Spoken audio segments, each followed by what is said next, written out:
নমস্কার ভক্তরা, জয় শ্রীকৃষ্ণ, রাধে রাধে। ভক্তরা, এই বছর ২০২৬ সালে শীতলাষ্টমী কবে পড়েছে এই নিয়ে অনেকের মনে বিভ্রান্তি তৈরি হয়েছে। কেউ বলছে ১০ই মার্চ, আবার কেউ বলছে ১১ই মার্চ। তাই আজকের এই বিশেষ ভিডিওর মাধ্যমে আমরা জানব এই বছর অর্থাৎ ২০২৬ সালে কবে পালন করা হবে শীতলাষ্টমী। হিন্দু ক্যালেন্ডার অনুসারে শীতলা মাতার পূজা করার জন্য সঠিক তারিখ, তিথির সময় এবং পূজার শুভ মুহূর্ত। এছাড়াও জেনে নেব শীতলা মায়ের পূজা করার সঠিক নিয়ম, পদ্ধতি, মন্ত্র ও পূজার বিধান। শীতলাষ্টমীর দিন ভুল করেও কোন ৫টি জিনিস দান করা যাবে না, নইলে জীবনে নেমে আসতে পারে চরম আর্থিক সংকট ও দুর্দশা। তাই আজকের ভিডিওটি বিশেষ ও জ্ঞানবর্ধক হতে চলেছে। আমার সকল ভক্তদের কাছে অনুরোধ, ভিডিওটি সম্পূর্ণ দেখবেন। যদি ভালো লাগে অবশ্যই একটি লাইক করবেন আর কমেন্ট বক্সে ভক্তি ভরে লিখবেন জয় মা শীতলা।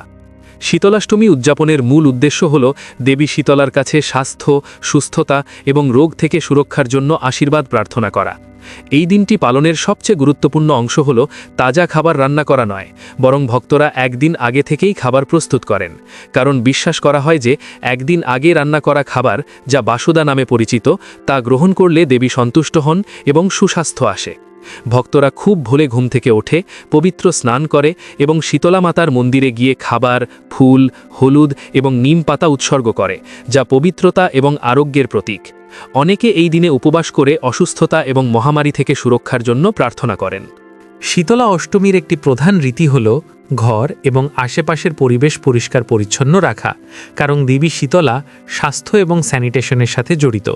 ভক্তরা পরিবেশ শুদ্ধ করার জন্যে তাদের বাড়ির চারপাশে পবিত্র জল এবং নিম মিশ্রিত জল ছিটিয়ে দেন। কিছু লোক শীতল অক্টাকম পাঠ করেন, যা দেবীর উদ্দেশ্যে নিবেদিত একটি পবিত্র স্তোত্র। বিশ্বাস করা হয় যে তার প্রশংসা করলে রোগব্যাধি দূরে থাকে।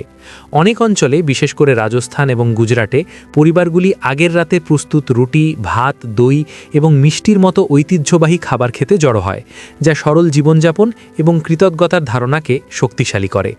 প্রার্থনা ও উপবাস ছাড়াও দয়া ও দানশীলতাও এই উদযাপনের একটি অপরিহার্য অংশ। অনেক ভক্ত সুবিধাবঞ্চিতদের খাদ্য, পোশাক এবং প্রয়োজনীয় জিনিসপত্র দান করেন। বিশ্বাস করা হয় যে অন্যদের সাহায্য করলে ঐশ্বরিক আশীর্বাদ পাওয়া যায়।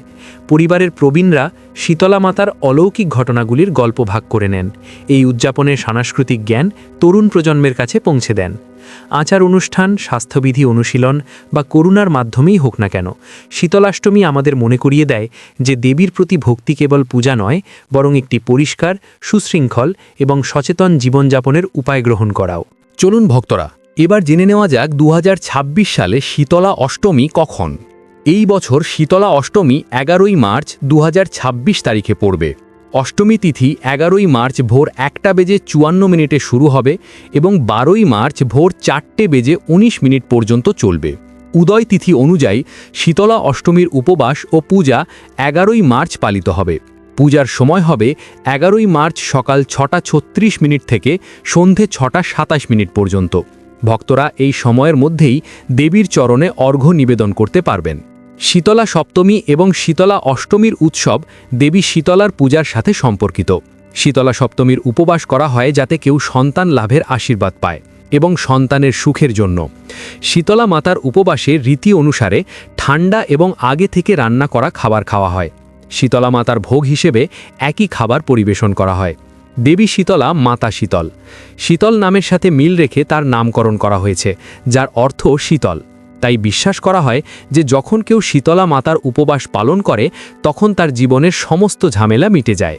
শীতলাষ্টমী উপবাস পালনের সময় যে বিষয়গুলি মনে রাখা উচিত: গরম খাবার খাবেন না, শুধুমাত্র ঠান্ডা জল দিয়ে গোসল করুন। একদিন আগে তৈরি করা গোমেদ জাতীয় খাবার খাওয়া উচিত। খাবার পুনরায় গরম করা উচিত নয়। এই দিনে গ্যাসের পূজা করা উচিত এবং জ্বালানো উচিত নয়।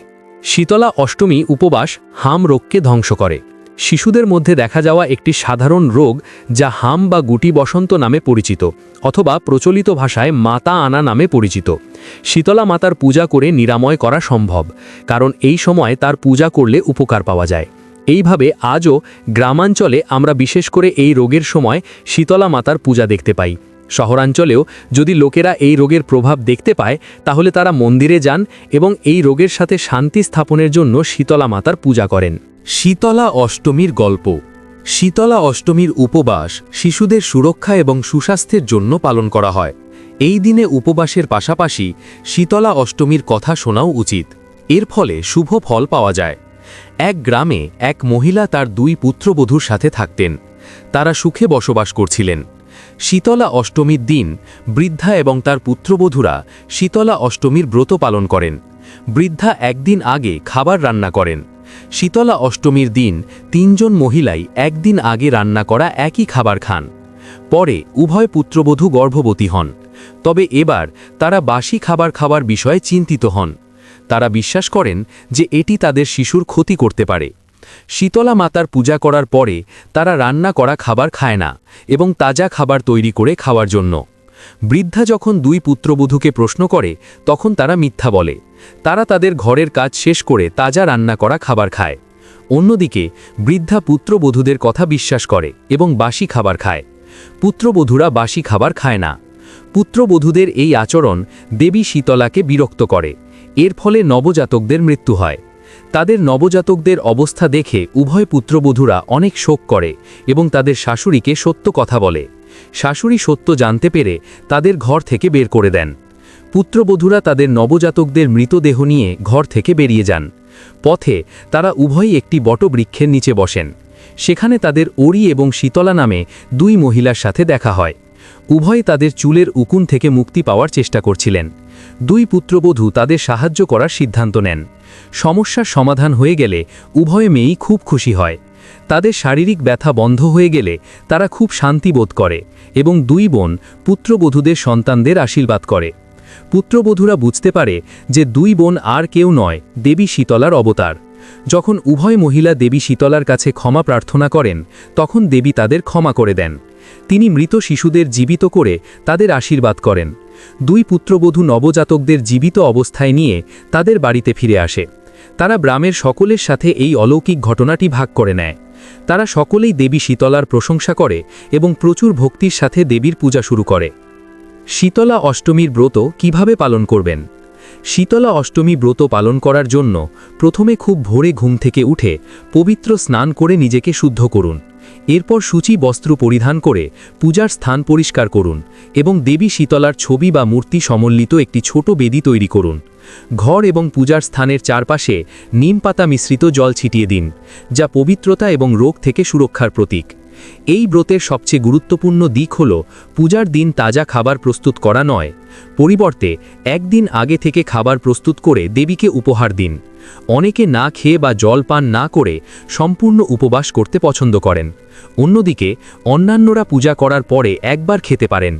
এই ব্রত ভক্তি এবং আন্তরিকতার সাথে পালন করা হয়, যার লক্ষ্য রোগ থেকে দেবীর সুরক্ষা এবং পুরো পরিবারের জন্য আশীর্বাদ লাভ করা।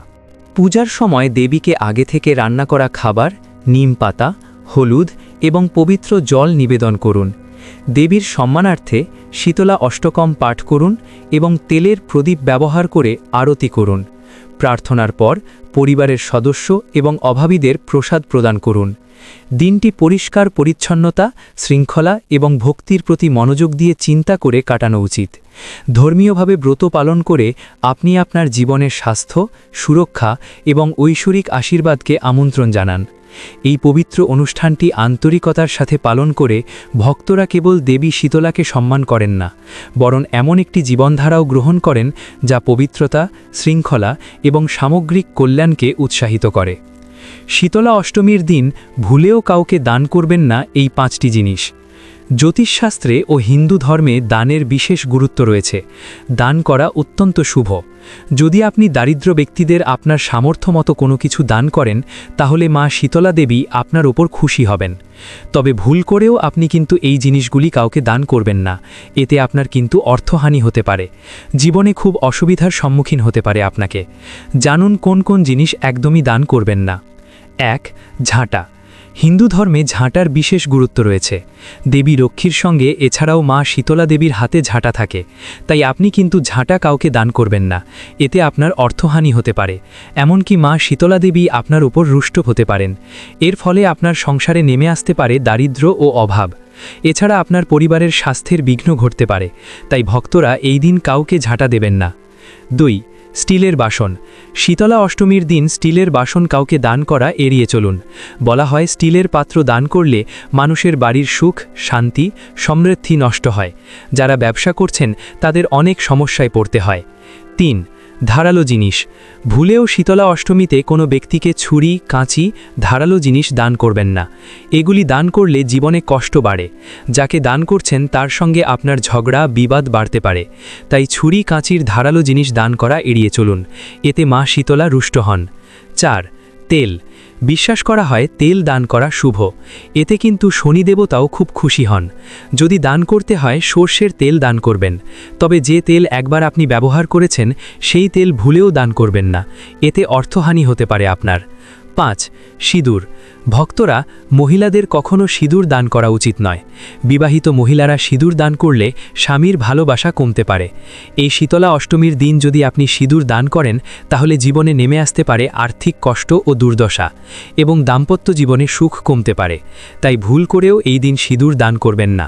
শীতলা অষ্টমীর অত্যন্ত প্রাচীন ও শক্তিশালী 4টি টোটকা, যা আপনার জীবনে সৌভাগ্যের পথ খুলে দেবে। প্রথম উপায়, শীতলা অষ্টমীর দিন সকালে সূর্যোদয়ের সময় স্নান করুন।